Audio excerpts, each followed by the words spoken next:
En este video vamos a hablar un poco sobre lo que fue la educación en Argentina en la época de Rosas. La caída del régimen presidencial de Rivadavia determinó que la provincia de Buenos Aires recobrase su autonomía, con la designación del coronel Manuel Dorrego como gobernador. En su administración, Saturnino Segurola fue designado inspector general de escuelas. Este suprimió escuelas, destituyó preceptores, principalmente para anular el sistema lancasteriano.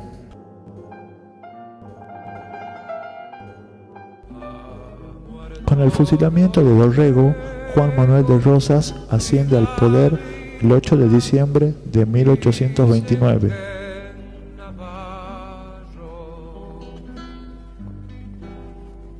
Dicen que en Navarro, Vidalita, lo han fusilado. Un crespón le puse, Vidalita, a mi encordado. A mi encordado, Vidalita, por lo de Navarro. Lo presentaban como amigo del orden y de la conciliación. Sin embargo, inició su gobierno fomentando la explosión del odio contra sus adversarios políticos. Su tiranía se apoyó en dos pilares. Se le rindió un culto idólatra que tuvo su exteriorización en las fiestas parroquiales y la uniformación que impuso el pueblo. En mayo de 1835 se dispuso que todos los preceptores y alumnos de las escuelas públicas y privadas debían usar un distintivo, que era la divisa color rojo punzó. En enero de 1836 se determinó en otro decreto que no se expidiera el título de abogado o doctor sin la realización de una información sumaria que acreditara que el que aspiraba a obtener el título era obediente y sumiso a las autoridades.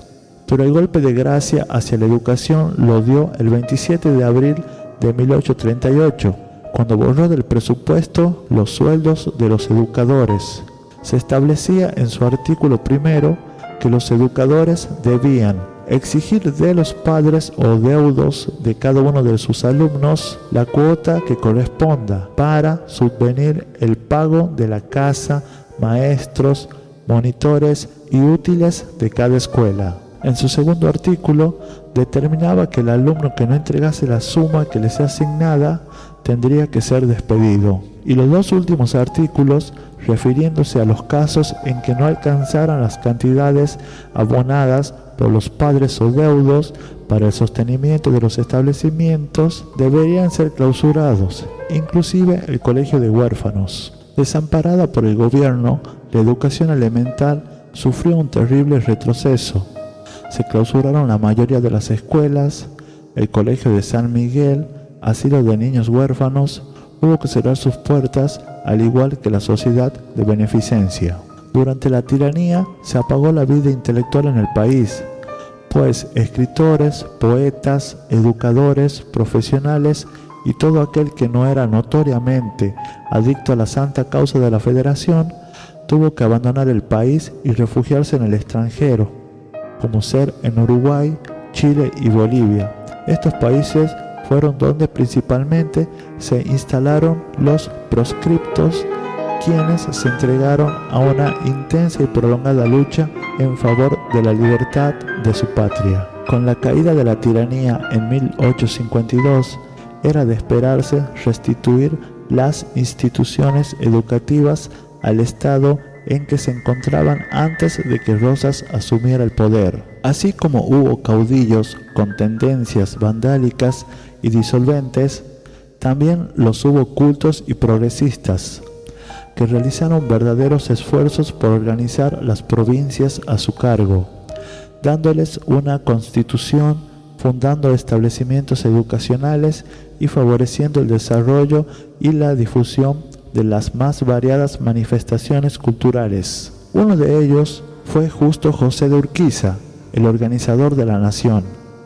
Una opinión demasiado generalizada es la de creer que los caudillos desaparecieron repentinamente en 1852. La verdad es que muchos de ellos siguieron gobernando sus provincias ya en pleno régimen constitucional. Por ello, es que no hubo una diferencia fundamental en el panorama educacional del país antes y después de 1852. En algunas provincias, la educación continuó casi completamente abandonada por sus gobiernos. En otras, en cambio, siguió recibiendo nuevos impulsos y alcanzaría pleno desarrollo en la época constitucional. San Luis, que había logrado abrir su primera escuela oficial, la vio desaparecer merced a una ley dictada en 1842. Esta mencionaba que los fondos destinados para el pago del maestro de escuela serán agregados a los fondos del Estado para sus urgencias. Por su parte, La Rioja y Santiago del Estero no experimentaron el más mínimo progreso.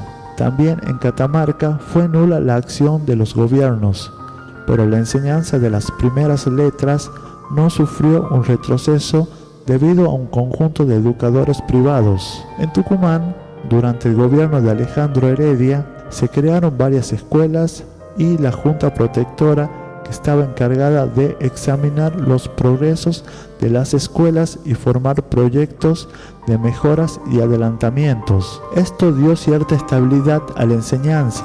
La obra de Heredia fue continuada por Bernabé Piedrabuena y Celedonio Gutiérrez. Frente a este panorama de general estancamiento de la enseñanza de las primeras letras, se destaca la acción educacional desarrollada en Entre Ríos por los gobiernos de Pascual Echagüe y Justo José de Urquiza.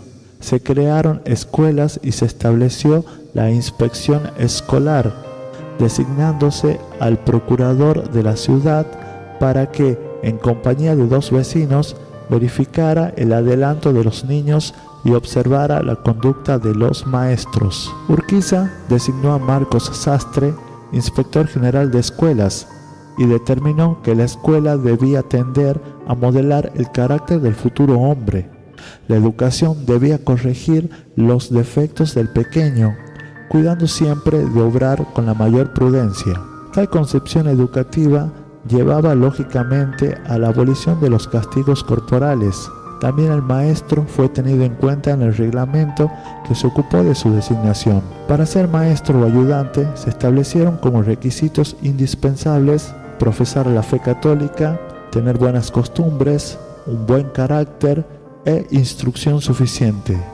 Marcos Sastre determinó la edad escolar desde los 7 a 15 años para los varones y desde los 6 a 14 años para las niñas. Se fijó además la cuota de 8 reales por alumno que debía abonar mensualmente por la enseñanza, pero al mismo tiempo se eximió de todo gasto a aquellos que certificaran su pobreza. Finalmente, el reglamento estableció la duración de la jornada escolar en 6 horas para los varones y 7 para las niñas, distribuidos en turnos mañana y tarde, y fijó el periodo de vacaciones entre el 22 de diciembre y el 6 de enero. La acción del general Urquiza en el gobierno de Entre Ríos tendió a favorecer la educación de la juventud. Su primer creación en el campo de la enseñanza secundaria fue el Colegio de Estudios Preparatorios en Paraná en 1848 y en 1849 en Concepción del Uruguay. Lo que dio significación a esta creación del general Urquiza fue el carácter nacional que quiso darle al colegio, en cuyas aulas fueron admitidos alumnos de todas las provincias. Por tanto, el valor extraordinario del Colegio de Concepción del Uruguay residió en el hecho de haber sido un eslabón de la Unión Nacional. Esteban Echeverría, después de cursar algunos años en el Colegio de Ciencias Morales, abandonó sus estudios y en 1825 marchó a Europa, retornando en 1830 al Plata, donde introdujo el romanticismo literario y el liberalismo político. Todo en medio de una tiranía rastrera y campechana, una sociedad corrompida por el despotismo, que tal ambiente fue el que le dio impulsos para propagar la necesidad de regenerar la nación e incitó sus preocupaciones sociales y pedagógicas. Fue uno de los principales animadores del Salón Literario, fundado en 1837 en la librería de Marcos Sastre, entidad que se preocupaba por las lecturas y polémicas literarias, pero al poco tiempo derivó sus intereses hacia los temas económicos y políticos. Clausurado por Rosas, sus miembros se organizaron en la Sociedad Secreta, la Asociación de Mayo, que se propuso restablecer la continuidad de las auténticas tradiciones nacionales. La acentuación del clima de violencias y de las crueldades del tirano lo obligaron a retirarse al campo y luego refugiarse en Montevideo. La educación, en última instancia, era para Echeverría el medio de lograr la emancipación del espíritu americano, pues ella, al emanciparnos de las tradiciones coloniales, nos haría verdaderamente libres. Hasta el momento éramos independientes, pero no libres. Para él, un pueblo no puede ser transformado, de un soplo no cambia sus hábitos, sus modos de ver y de sentir, sino después de una larga y laboriosa educación. Él vio que el problema argentino era esencialmente educativo. Había que formar al pueblo para la democracia, que no es una forma de gobierno, sino el régimen de la libertad, fundado sobre la igualdad de clases. Para Echeverría, el objeto supremo de la educación pública fue la educación para la democracia, la educación para la libertad.